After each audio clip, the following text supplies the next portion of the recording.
Hi, this is Andre, and thanks for checking out Synthisophy. Synthisophy is integrating the wisdoms of history, based on fact and truth, into our present culture. Let's take a look today at Chapter 7, Neuroreality. Note, Neuroreality was introduced in Chapter 6. Chapter 7 is titled, Your Neuroreality. Remember the 100 billion neurons in your brain that create your perception of reality, your neuroreality? Let's consider human evolution, brain function, cognitive bias, confirmation bias, and argumentative theory as they may relate to neuroreality. As earlier mentioned, we evolved over the past 4 million years from Australopithecus to Homo habilis to Homo erectus to Homo sapiens. Note also during that time, there were a number of other human species, such as Homo rudolfensis, Homo heidelbergensis, Homo neanderthalensis, aka Neanderthal man, Homo naledi, and Homo floresiensis. Note that Homo floresiensis went extinct only about 17,000 years ago. So what was the underlying cause that resulted in Homo sapiens becoming the sole and dominant human species on Earth? One answer could be that cognitive bias, confirmation bias, and argumentative theory were survival mechanisms that were genetically selected for and now appear in us Homo sapiens. How could these traits be the most useful in the survival and dominance of a species over the last 4 million years? Well, in an extraordinarily complex world, with an infinite number of stimuli and social circumstances that can surround an individual, perhaps it was beneficial to have a cognitive bias. Rather than analyze an infinite number of stimuli and social circumstances, the brain takes a shortcut and has cognitive biases that allow the individual to make quick decisions and survive in his or her environment.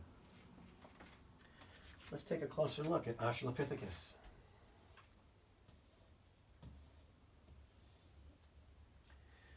Here's a model of an Australopithecus based on the skeletal remains found by Donald Johanson and Tom Gray on November 24th, 1974, at the site of Hadar in Ethiopia. They nicknamed her Lucy. So let's consider cognitive bias and fear of the unknown. Let's project a scenario. What if a lone Australopithecus, let's say Lucy, was out gathering fruit and nuts and she heard some rumblings in the brush? What do you think she would do? She would probably run back and seek protection in her larger group of Australopithecus. If the sound was made by a predator like a lion, that cognitive bias resulted in Lucy not being killed by a predator. If the sound was made by a non-predator like an antelope, she didn't have to leave for protection, but when in such a situation, if many individuals did not seek protection in a large group, chances are good a number of them would have been killed by a predator, which would then lessen the chances of that species surviving. So evolution for the species genetically selected this cognitive bias shortcut, which generates the fight or flight response, in this case, flight. Now, let's look at a possible scenario with Homo habilis and Homo rudolfensis.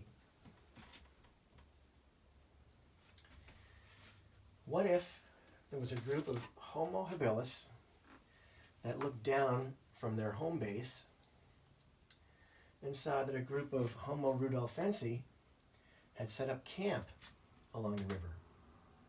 What would Homo habilis do? Should they walk down to the ridge unarmed and introduce themselves? Should they just ignore the Homo rudolfensis and go about their daily business, hunting and gathering fruits and nuts in the valley? Should they scout the group and then decide to surprise attack? Should Homo habilis send a group of armed individuals down and introduce themselves to the rudolfensis? How would the rudolfensis respond? What would the rudolfensis do? The answer to these questions is not known, but for survival of the Homo habilis, walking up unarmed or ignoring the group altogether could result in their annihilation. Rudolfensis might attack them. So fear of the unknown could be a tribal instinct that is itself a cognitive bias that has been genetically selected and helped the survival of our species and the extinction of others. And in this scenario, Homo habilis may have started projecting their cognitive biases forward and making a decision as to what to do upon entering that unknown Homo rudolfensi tribe. Did they scout the village from afar and see evidence of their cognitive bias, their fear of the unknown? Did they then plan and attack the village? If so, this would explain how Homo habilis survived and rudolfensi went extinct. Discrimination based on race, ethnicity, gender, age, or sexual orientation could also be a product of cognitive bias, as was the case we just described with race in Homo habilis and Homo rudolfensi. Someone today may have a preconceived notion, a prejudice, a cognitive bias about any such group other than their own, and apply that prejudice to that individual or group. This kind of discrimination could be the result of cognitive biases that have been genetically selected and neurologically wired over the course of the successful evolution of Homo sapiens, including the next step of looking forward and applying a confirmation bias as we just described in Homo habilis and Homo rudolfensi, which is now present in us, the sole dominant Homo sapiens species of today. Our brain's perception of the world, our neuroreality, is influenced by our evolutionary selected and genetically expressed cognitive biases from our evolutionary past. Now, if I may share a very small piece of anecdotal evidence that involves this gentleman right here, Roscoe Norman, playing and has played Gordon Robinson on Sesame Street. I recall an incident watching Sesame Street at the age of 3. Notice, I'm a white guy. A black, bald man appeared on Sesame Street reciting the alphabet. That was the first time I had ever seen a black and bald man.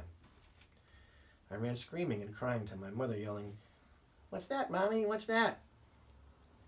Actually, French was the first language I spoke, and at the age of 3, I ran to my mother and said, "Maman, maman, qu'est-ce que c'est ça? Qu'est-ce que c'est? Je ne sais pas." My mother calmly explained that that was another person who happened to have no hair and different color skin, and that there are all kinds of people in the world of different color, shapes, sizes, some with hair, some without, that we are all the same people, and he was just like me. After that, I developed a liking for the guy and looked forward to seeing him on Sesame Street.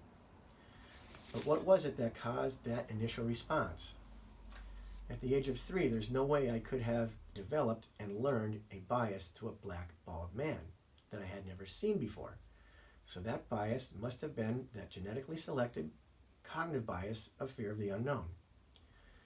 So I'd just like to thank Roscoe for giving me that learning experience.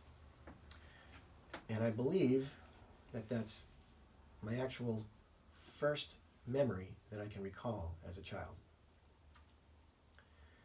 So once the developing human brain had these cognitive biases as a means of survival, the next step would be to apply this bias in a forward manner in a social context. When your cognitive biases are in place, in new situations, you look for confirmation of these biases. The cognitive bias comes first, and the confirmation bias finds information confirming that bias. Do you recall Mercier and Sperber, founders of argumentative theory? Let's review argumentative theory. Argumentative theory is a concept proposed by Mercier and Sperber in their publication, Why Do Humans Reason? Arguments for an Argumentative Theory. Quote, "Reasoning is generally seen as a means to improve knowledge and make better decisions. However, much evidence shows that reasoning often leads to distortions and poor decisions. This suggests that the function of reasoning should be rethought. Argumentative theory claims that the function of reasoning is argumentative. It is to devise and evaluate arguments intended to persuade. Skilled arguers are not after the truth, but after arguments supporting their views. This explains the notorious confirmation bias. Reasoning so motivated can distort evaluations and attitudes and allow erroneous beliefs to persist. Proactively used reasoning also favors decisions that are easy to justify, but not necessarily better. In all these instances, traditionally described as failures or flaws, reasoning does exactly what can be expected of an argumentative device. It looks for arguments that support a given conclusion. Here's another quote from the gentleman who had a conversation with Hugo Mercier. He said, quote, "Reasoning was not designed to pursue the truth. Reasoning was designed by evolution to help us win arguments." That's why Mercier and Sperber call it the argumentative theory of reasoning. So as they put it, the evidence reviewed here shows not only that reasoning falls quite short of reliably delivering rational beliefs and rational decisions, it may even be, in a variety of cases, detrimental to rationality. Reasoning can lead to poor outcomes, not because humans are bad at it, but because they systematically strive for arguments that justify their beliefs or their actions. This explains the confirmation bias." End quote. So here then, argumentative theory is an extension of confirmation bias.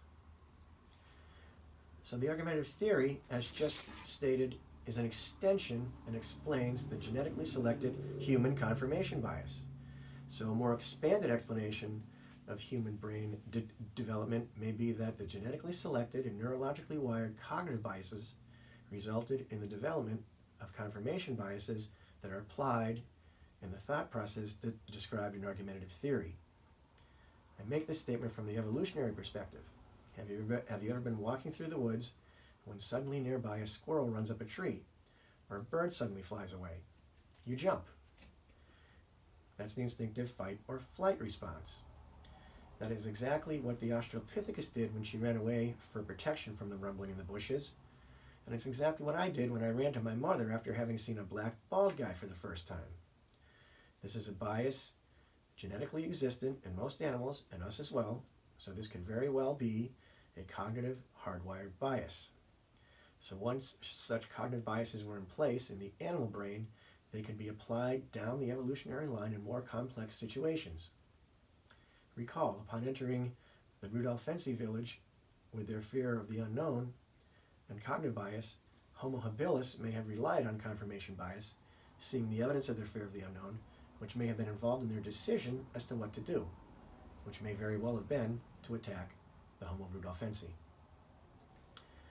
This confirmation bias in Homo habilis could have then led to the argumentative theory, which is an extension of the confirmation bias, which may have developed as Homo erectus migrated out of Africa 2 million years ago and inhabited most of Eurasia in more complex tribes and villages. This then led to Homo sapiens, their exit from Africa 70,000 years ago, and their migration and dominance over the entire world. This then led to the development of agriculture and the advent of civilization some 5,000 years ago, then the Industrial Revolution, and now the Digital Revolution and the Information Age. In this extraordinary, complex society of today, the instinctive cognitive biases, the resulting confirmation bias, applied in the argumentative theory, may all very well be present in the 100 billion neurons in your brain, helping you to generate your perception of reality, your neuroreality.